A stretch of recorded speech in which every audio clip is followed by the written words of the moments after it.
Today I have Lindsay Williams, formerly known as Lindsay Doe, in my interview. She is from England and she's a language tutor for French and Spanish. She blogs and vlogs about language learning on Lindsay Does Language. I'm so glad to have you here today. Thank you. I'm glad to be here. So you learned quite a few languages. Besides English, French, and Spanish, which one would you consider yourself fluent by any definition that you have for fluency? Definition for fluency. Now that's a question. Your own definition. I don't need your definition of fluency. Just by your definition of fluency, which languages would you say you're fluent in? So I prefer to say like the languages that I've studied, and then kind of give them. I'll give them to you in order of like how well I sort of studied them to a particular point. So yeah, English is my native language, and then French and Spanish are kind of up there, and then kind of beyond that probably German, Portuguese, and Italian, roughly around the same level. Right. And then I studied a tiny bit of Dutch and Mandarin Chinese. They're roughly kind of the same level, and Japanese as well. It's probably about there. And Korean a little bit, and Esperanto a little bit, and now currently I'm studying Indonesian, which is really exciting. All right, and so you learn a language, and then when do you stop? Like, you don't feel like it anymore, or what makes you decide to, I don't want to get to full fluency, but I'm going to start a new language or something like that? Well, it varies. I mean, something like Spanish, for example.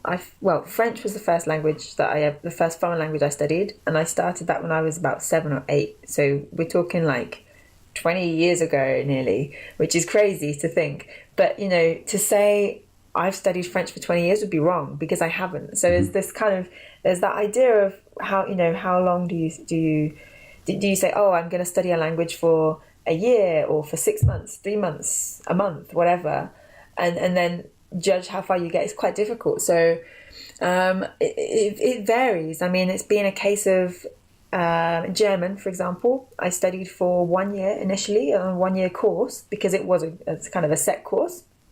And then I decided to do the second course because that meant I would get the certificate. So I was like, okay, so now I'm going to do it for 2 years. And then I figured, well, it's 2 years. I've got to like a comfortable level that I can like revive it when I need to, but I don't necessarily want to go further with that language. So I'll leave that one there and I'll move on. Whereas other languages like Korean, for example, last year, I studied for probably 3 or 4 months, and I just didn't get as far, and I wasn't enjoying it as much. So I thought, you know what? I want to enjoy this, so maybe I'll leave this for now and come back to it in the future. So it's a very personal thing in terms of the language, in terms of it depending on each language, being its own sort of individual process, and depending on what else is going on as well in your life in general at that time. So yeah, it varies. It varies. So you said the course finished, you didn't feel like you wanted to continue.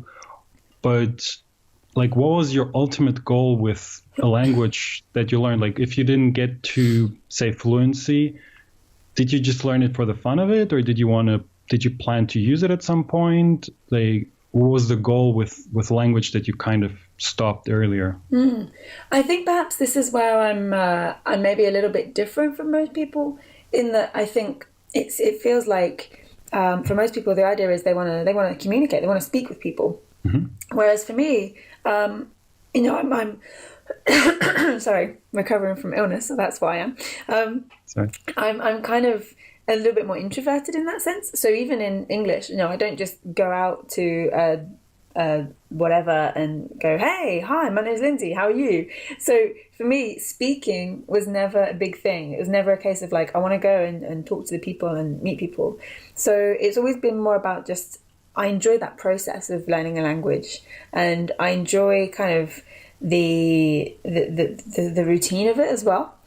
And I enjoy with languages, it's about, for me, it's about kind of learning I think you can learn a lot about a culture and about people and everything through the words that they use and through language and where it's the ways it's evolved, and it just helps me to understand other people and to kind of increase tolerance. And I think that's a really, really nice thing. And that for me, then, that's never been necessarily about going all the way, if you like, to like, because the other thing is, like 7,000 languages in the world, and I couldn't possibly just focus on one.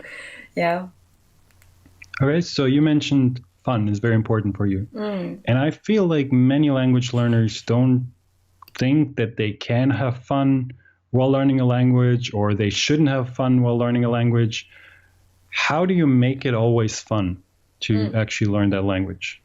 Well, always fun is hard. There's going to be some things that you don't enjoy, like any process, like any job, anything you do, there's something about it that isn't as fun as the other stuff. But that's good, because that makes you realize what the other, how fun the other stuff is. So that's a good thing. But I think that there's many ways to learn a language. This is what's quite interesting, and what's different about language learning compared to other kind of areas of study. If you learn a language, you could learn anything in that language. So if you want to go really far and kind of think, I'm really curious about music, but I also want to learn Italian, for example. So I'm going to combine the two, and I want to learn about music with Italian kind of twists on that. So you can kind of play with that, and I think that's what makes it fun, is that you can go out there and you can find something that you love in a different language, and really embrace it and really use that to inspire you to keep going. And that's what's going to make it fun, is just having that passion for something, whatever it is, whether it's music, whether it's a film director that you love, or a poet, or you just love the food, or you really love to travel to that place. It could be anything, but having a thing that you love is what's going to help to make it fun, going to keep it fun and inspiring. So basically the best idea is to think about what's fun for one person, and then try to link it to the language learning process itself. So yeah, is that what you're suggesting? Yeah, like what's fun for you as an individual. Like obviously it varies if you're studying for kind of academic purposes, and you have a particular course to follow, then you'd have a little bit less control over that. But if you're learning on your own, you're in control. You can decide. And if you don't like economics, and you turn your course book to the next page, and there's a whole article you have to read and answer questions about economics in that language, if you wouldn't do it in your own language, don't feel pressured to do it in another. If you're not going to find it fun in your native language, then for what reason would it be fun in a different language? Of course. So I think that's really crucial, is to just kind of know yourself and know kind of what keeps you motivated and interested in your native language, and take that and use that as inspiration. All right. You mentioned another thing, that you're more an introverted person, and many people believe that it's very difficult to learn a language if you're introverted, but there are quite a few polyglots that are introverted. So I think many introverted people, they don't feel comfortable with speaking with other people, especially if they don't speak a language well. You're a language tutor. What would you suggest, or what would you advise to people that are introverted and have challenges speaking to maybe even a language tutor? Ooh, good question. I think it's about building, and it's not about just going straight in and thinking, well, I have to do it. I have to speak for an hour with a tutor. So here we go, boom. Don't do that if that's gonna freak the life out of you. I think it's about kind of taking steps. So, for example, try starting with putting something out there in writing and sharing some writing with someone. Maybe an app like Hello Talk, where you can kind of connect with people and exchange language. So, you can write a message to begin with, and then you can send a little voice message without video. So you can even read that voice message. So you've already written it in advance. You've practiced. You know that it's correct. So you've taken away that fear.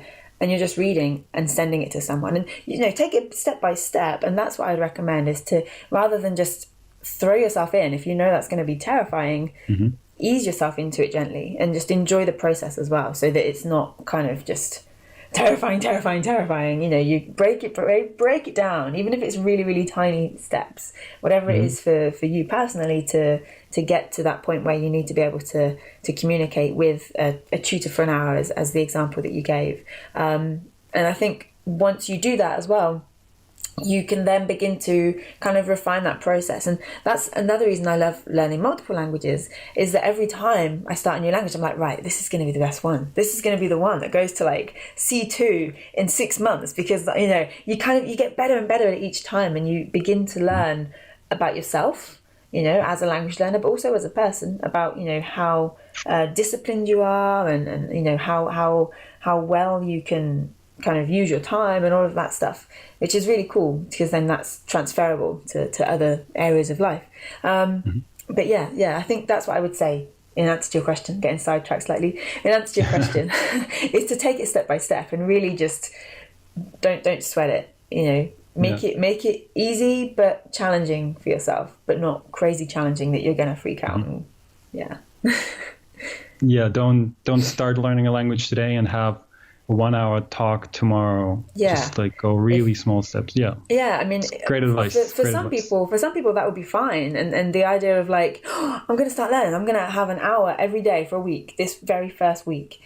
And if that's you, then that's fine. Go for it, right? But it may be that's not you right now, and that's fine too. You can still learn a language, and there's, you know, you can focus on reading and focus on listening and kind of absorbing the language, you know, as much as you want to first, and then when you're ready, you can go and speak. It's your call. It's your call, you know. So that's what I would say is decide how it's going to make you feel comfortable. Mm-hmm. You know, there's something to be said as well for kind of getting out of your comfort zone, but at the same time, with just jumping out of your comfort zone to the other side of the that's probably not going to do you too much good either, you know, if that's what's going to freak you out. So it's about knowing yourself and taking small steps to get there. Yeah.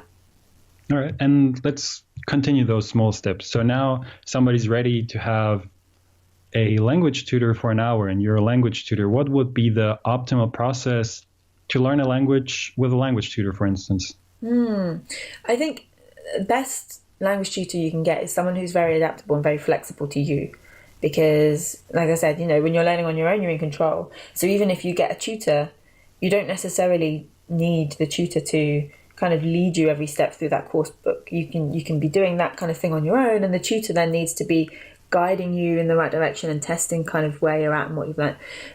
So, you know, if you have, sorry, did you want it from the tutor's perspective or the student's perspective? Give me both. Let's start with the student's perspective. Okay. Like, I want to find a tutor, and how should I, because the tutor can't do all the work for me, right? Yes. So this is key. The tutor's like a guide, you know, who's going to kind of direct you and give you the information, and what you choose to do with it is up to you. So that's something really important to remember. I think sometimes and this isn't just true for getting a tutor, it's also true if you kind of buy like a language course and you feel like, right, well, I've got that book now on my shelf, so it's going to happen. I'm going to be fluent.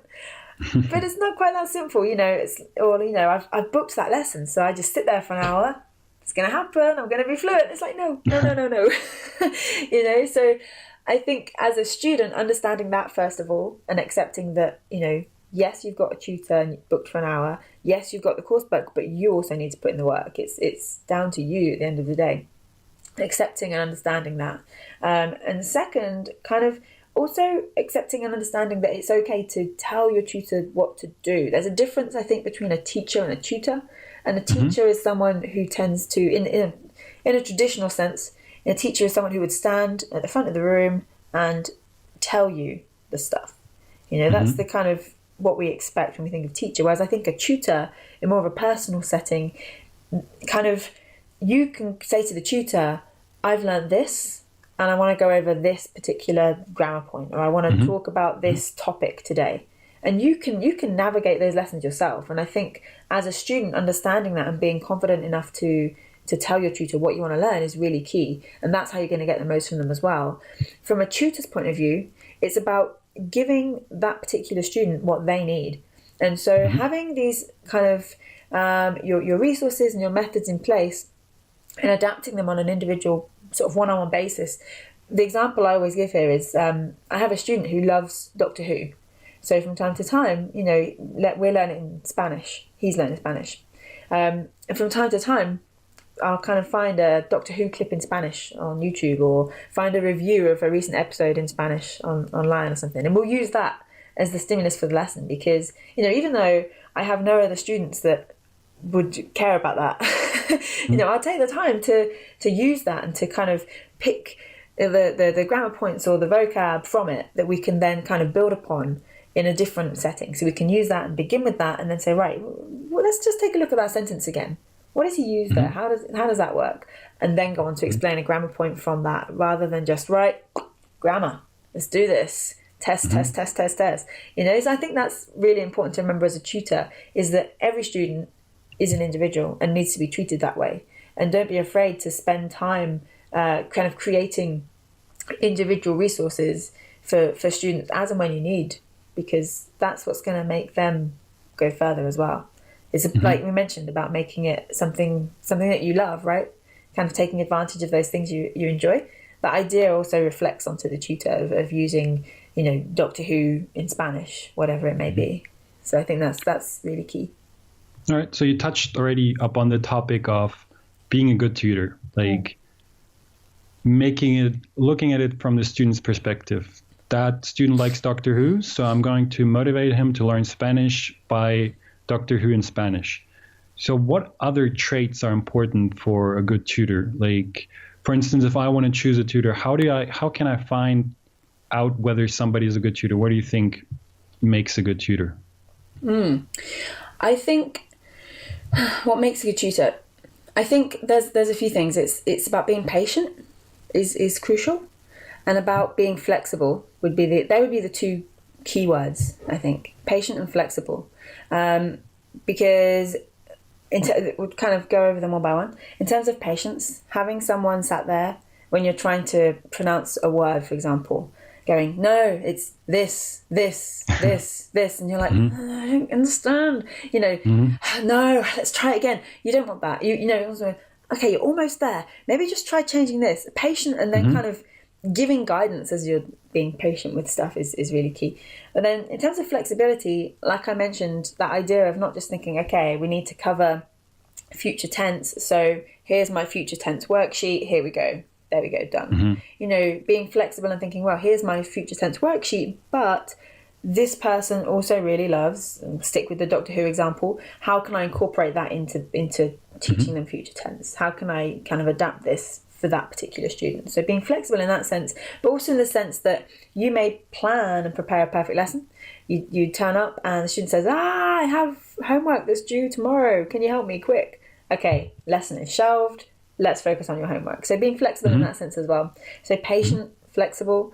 I think also being creative is useful, because there are plenty of tutors and teachers who tend to stick, and this is also the difference, you know, if you're in a school setting, you'd have to stick to curriculum generally, whereas when you're a tutor and you're teaching online and it's a sort of one-on-one situation and it is that more flexible, being creative is really key, because there's no reason for you to be like, right, we're on page 62 this week, let's go. Right?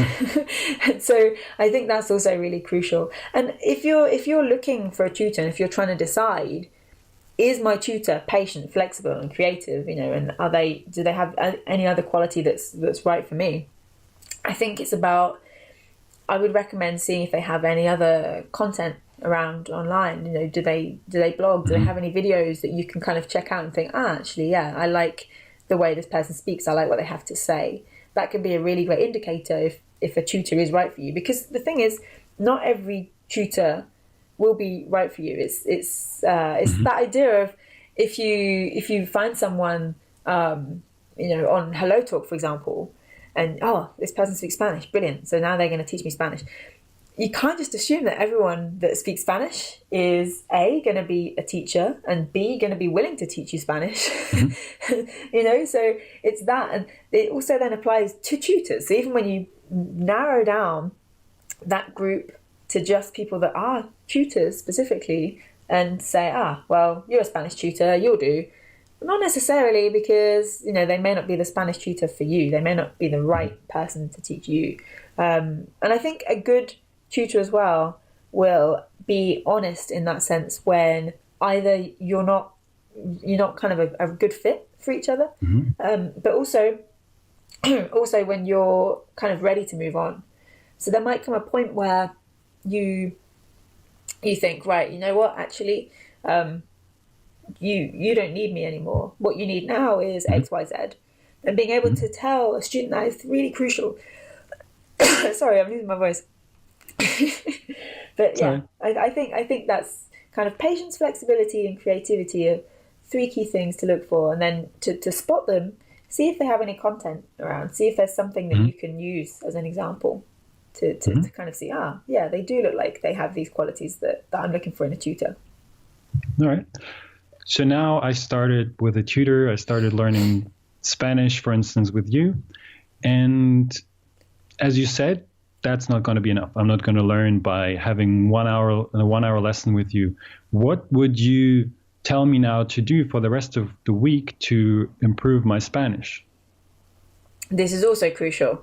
Having a tutor who doesn't just say, right, see you later, bye, but is actually encouraging you to go and do something beyond, because you're never gonna be fluent in just that 1 hour per week. And like I said, there's that expectation we sometimes have of, oh well, I've got my hour booked with the tutor, I don't need to do any other work for the week, I'm set, it's all good.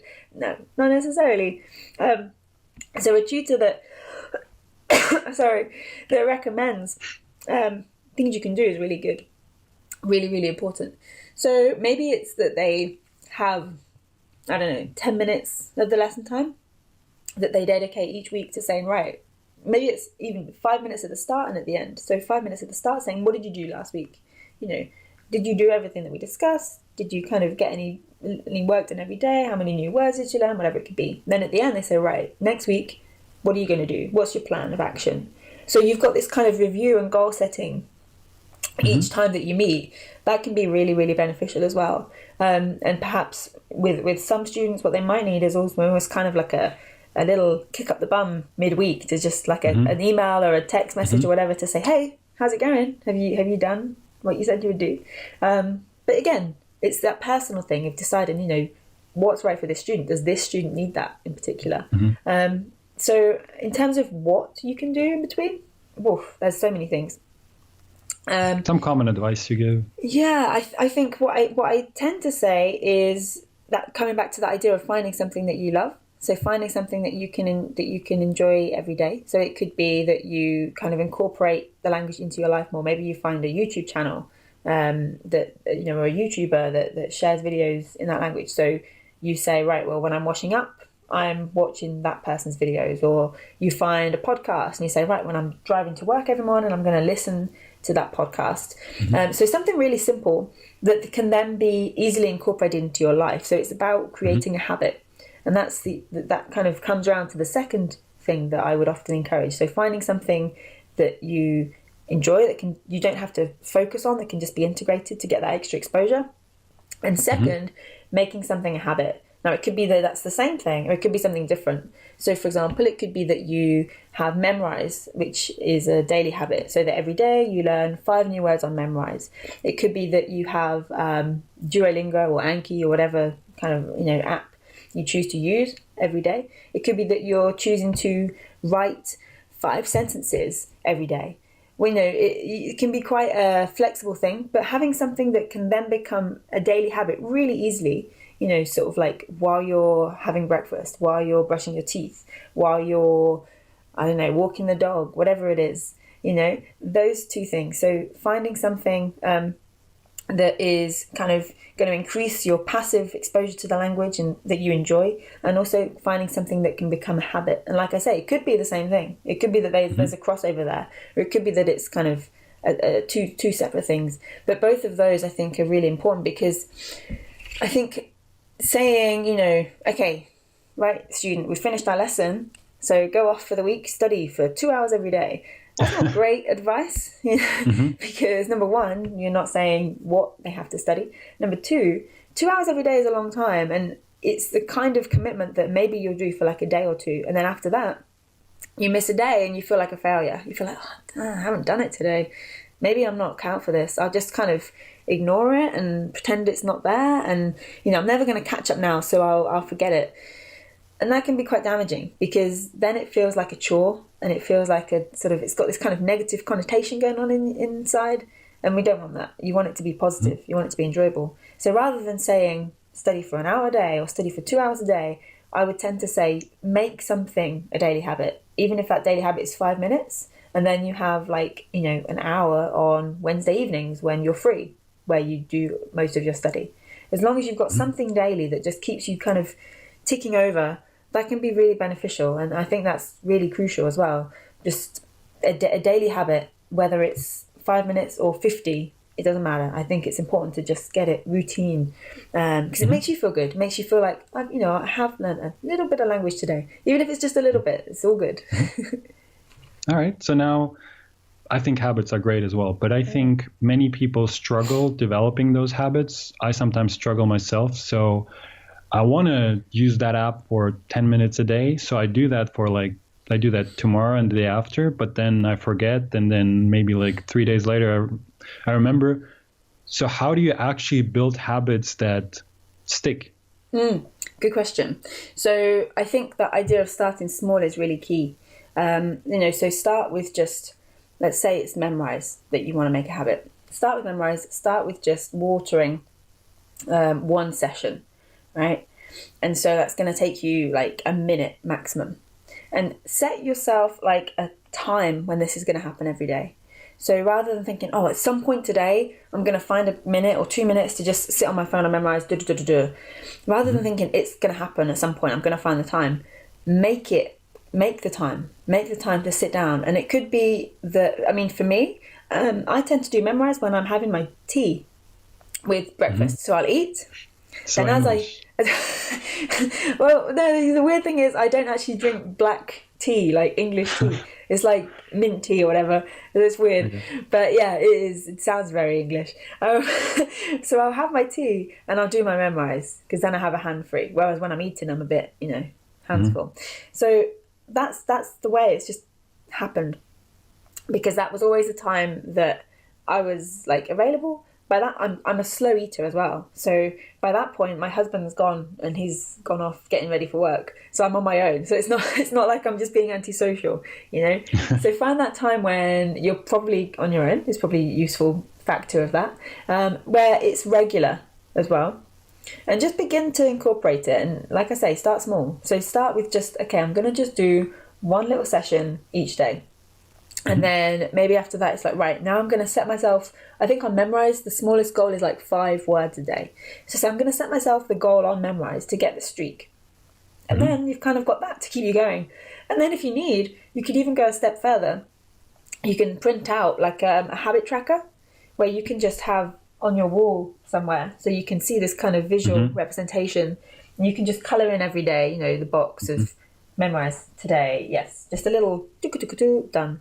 You know, and you can visually see how you're doing. That can be quite motivating for some people to have it actually there, rather than just sort of in our head of like, oh, did I do it today? I think maybe, you know. So yeah, that would be kind of that step beyond, is to actually try having a physical kind of piece of paper on the wall somewhere that you can see. I think, you know, digital is a great, you know, so many apps and stuff you could use to keep track. But I think sometimes just having kind of going a bit old school, if you like, with a piece of paper can be quite useful. And I also think that if you have all those colored boxes, the more they are, the more motivated you are to not have one not colored in. Exactly. I mean, like, you know, you see on your memorize or Duolingo, it says, 23 days. And you think, okay, that's good. But you only see that when you go in. So if you don't go in to the app in the first place, you know, you're not going to see your streak. You're not going to actually see that it's there. Whereas if you got it and you see all the colours and you think, oh, there's 23 days, I don't want to miss a day. You know, it's going to be quite helpful to help you keep going. So yeah, it's true. Yeah. And also another thing you mentioned about the tea. So it's basically two things at the same time. It's not only you learn at the same time, but you also couple it with another habit, which makes it like a part of your daily routine much quicker than if you only like say it's at 12:30 every day. This is so true. Yeah, because, you know, at 12:30 every day, let's say you work shifts and one day your lunch isn't at 12:30 And so then all of a sudden it's out of kilter and out of sync, and you feel like, hang on a minute, when am I going to fit this in now? So for me, having it early is also very helpful. Having it early in the day, and like you say, having it coupled with doing something else, so you don't feel like, okay, language time, here we go. It's more a case of, well, I'm going to do my language, but I'm also multitasking because I'm drinking my tea at the same time. That can be very beneficial to keep it going. Yeah, absolutely. Right. And I want to go to another topic now. You say that blogging is a good way to motivate yourself to learn a language, right? Absolutely. And I think that's absolutely true, but it's also a little bit of overkill for many people. I know that many people are not able to actually do that. So what other advice would you have that maybe something that maybe activates the same, I don't know, brain waves, whatever, that isn't as difficult as blogging to motivate oneself for learning a language? Absolutely. So, the reason that I tend to say, blogging's great for kind of language learning motivation is that before I blogged, I was learning languages primarily for kind of academic purposes, going through school, college and university, etc. And then when I started blogging, I was like, what am I going to write about? Well, I suppose this is a good chance for me to learn another language. So it gave me a reason to do that, and it actually helped because I was like, it's out there in public, even though it was brand new and no one was reading it. It was just the idea of like, well, if someone sees, I need to be learning, and so it helped to keep me going. But it can be quite kind of sort of time-consuming, perhaps, and a bit bigger than some people would like. But what I would recommend is kind of taking that down a scale, because what it does is it's really beneficial for your accountability in that sense. Holding yourself accountable is a great way to keep yourself motivated. You've got your habit tracker on the wall, you've got your your blog, shall we say, for the moment online. You're thinking, right, I can see how well I've done. People are reading how well I've done. I need to keep going. So, they kind of go hand in hand in terms of holding you accountable and therefore keeping you motivated. But you can bring it down a scale. And the thing I'd recommend is then going down to social media, perhaps.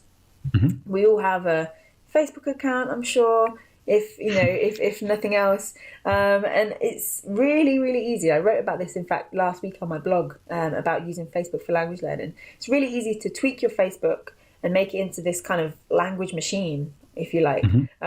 You have the chance to kind of unfollow people, like the people you knew 10 years ago that you actually don't know now. You can unfollow them but stay friends. And then you can fill your feed with relevant stuff from like pages and from groups that are kind of creating content in the language you're learning. You can then enable the ability to write status updates in multiple languages, which can be a really beneficial way to do that. So you can kind of produce language as well as absorb, if you like. So that's really useful. So that's what I'd recommend, is turning then to social media, whether it's Facebook, Twitter, Instagram, whatever it is. With Instagram, in fact, I actually host something called the Instagram Language Challenge, which is a daily chance to practice a little language. There's 28 prompts each month. So, you've got a few days off because it happens. So you've got a bit of a chance to catch up, except for in February. But the idea is that you can then kind of take the prompt. So let's say that the prompt is read. You don't have to go, right, dictionary, read this word, and just say it or write it down. You can be as creative as you like. So let's say that you already know the word read because your English is amazing. Do you know what red-handed means? Or do you know what red tape is? Red-handed. Yeah, right. Or red-handed. Yeah. So you can take it and you can think, right, I'm gonna learn an expression or an idiom or a whole phrase, around this word. So you can use the prompts however you wish, and then share a photo or a video and kind of explain in the description. And then what this does, as well as holding you accountable, you're also creating some kind of documentary of your language. You're documenting your language learning process. So you can then go back, like I'm doing this right now with Indonesian. I'm speaking almost every day, except for today because I was ill and I couldn't speak. But I'm speaking, every day. I'll go on and I'll just say something. And then at the end of the month, I'll go back to the beginning and I'll see, actually, I was really bad. I've improved a lot. And so it's a really motivating way to hold yourself accountable and to be documenting your language study too, which is another really crucial thing in my mind. Yeah, you're able to track your progress, Exactly. and you're not like, I didn't progress at all. And then you're able to look at it back, like you said, and then you see, wow, I'm so much better than I used to be. Yeah. So that's definitely a great way. Yeah. Agreed. All right, let's stick to the realm of motivation. I know that you were quite easy to motivate to learn French with croissants and Spanish with Shakira. Now, that's probably not as most people are not motivated as quickly to learn a certain language. Like, what do you think are other ways to motivate yourself to learn a language you're maybe interested in, but that impulse is missing? Like, you need a stronger impulse to actually learn that language. Like, what do you think are some good ways?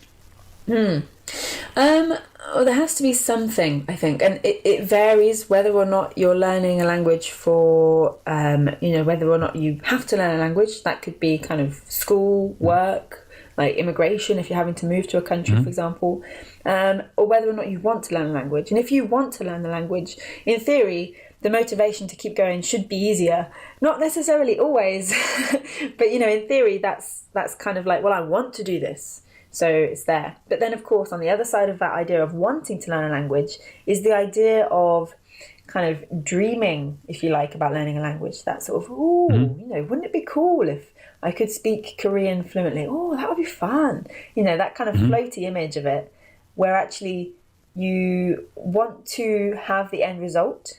You want to be able to say, oh yeah, I speak Korean fluently, but you actually don't want the process. You don't care about the process. You don't care about the language enough to want that process. So with a want, generally you think, well, that should be easier for motivation, but it's not always. Whereas with the other side of things, where it's a necessity, I think it can be harder. It can be easier if you like the country you're living in, or if you like the language you're having to study, but it can also be harder if you're being forced to, or it is literally a must. You have to do this because you've moved to this country, or we're going to send your job to that country, so you have to learn. It can be harder. And so I think in all of those situations, I guess this comes back to the first point we said about finding something that you love, because there's always going to be something, and you need that kind of charm, that intrigue to keep you going. Maybe, if you're learning English, for example, you're in luck. If you hate the way that I speak, and you hate the TV and the films and the books, whatever that my country produces, you can look over to America. You can look to Australia, New Zealand, South Africa, Ireland, right? You got so much choice. So, if you're learning another language, maybe there's not so much choice, then it can be more difficult, but there'll still be something, I'm sure. There'll still be something to just hook you and to just get you kind of involved. And then once you found that can act as that motivation. And then also enjoy that process of finding things. So even if, you're listening to loads of K-pop because you really want to be fluent in Korean, but nothing is just grabbing you. Keep going, keep going until you find that thing. Sorry, because chances are it's out there. It's out there. The hook is very important. A hook is great. That brings you to learning that language. But I know that for some people, that hook is strong, but that commitment or what they think how difficult it will be to learn that language is stronger. So they never start. And I can give you an example. So my family is mostly from the Soviet Union, and so we all moved to Germany. Many people of my family moved to Germany and now they still speak Russian. So some of them marry German language people or Germans. And so their spouses want to learn Russian, and they have the motivation because there's always birthdays where all people speak Russian, but they think it's so hard that they don't even start. They say, yes, I need to, I want to, and it would be great if I could speak Russian to my spouse, to my children, but it's just too difficult. Like I see how that's their internal thinking. Like it's just too difficult to learn Russian. So what would be your suggestion to learn if the hook is really strong, but the project itself is stronger? Interesting question. I think sometimes it's almost like, because it's probably going to be a really disappointing answer, but sometimes I feel like it can't be forced.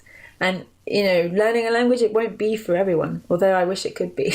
And I think it should be. It won't necessarily be what everyone wants to do. And even if you have that really strong hook, you really love K-pop, you have that connection to Russian in your family, and, you're still feeling like, it's too hard, can't do it, then maybe it's not going to happen, because that's something you have to overcome, I think, before you can get to that point where there will be motivation to learn. Just overcoming that idea of it's too hard, and I think that there's so much that I could say to try and convince someone that learning a language doesn't have to be hard. But if people have already built that up and they're not prepared to knock that belief down, then it's probably not going to happen.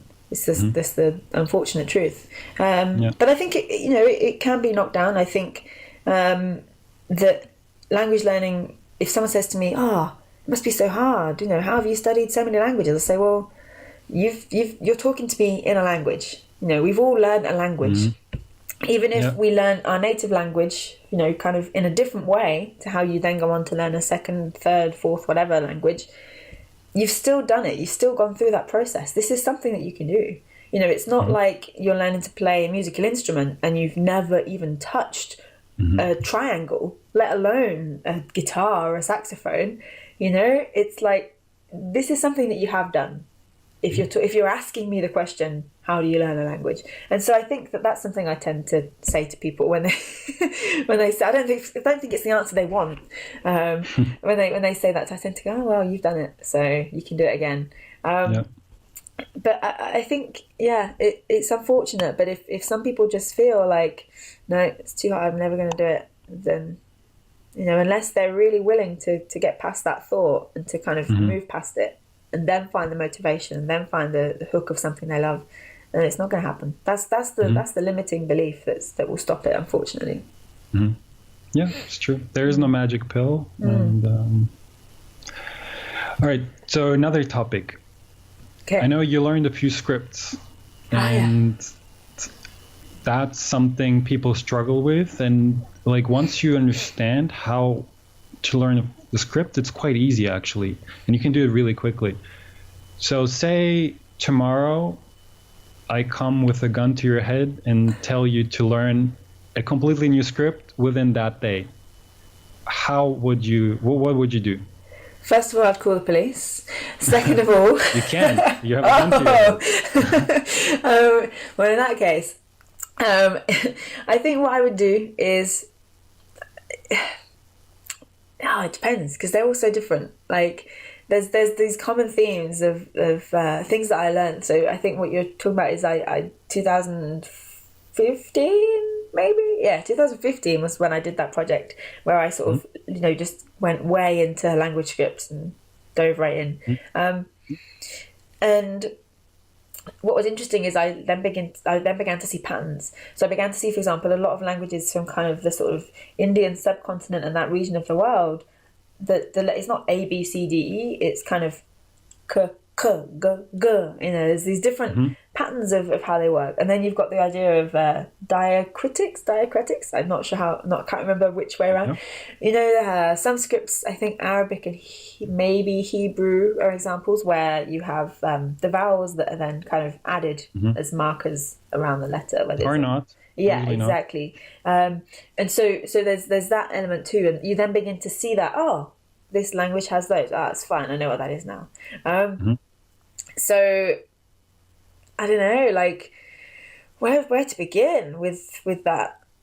I'd have to ask him to take the gun down so I could concentrate. But I think for me, what's important with that is having a pen and actually being able to actually write them and just kind of copy in that kind of very repetitive and monotonous style.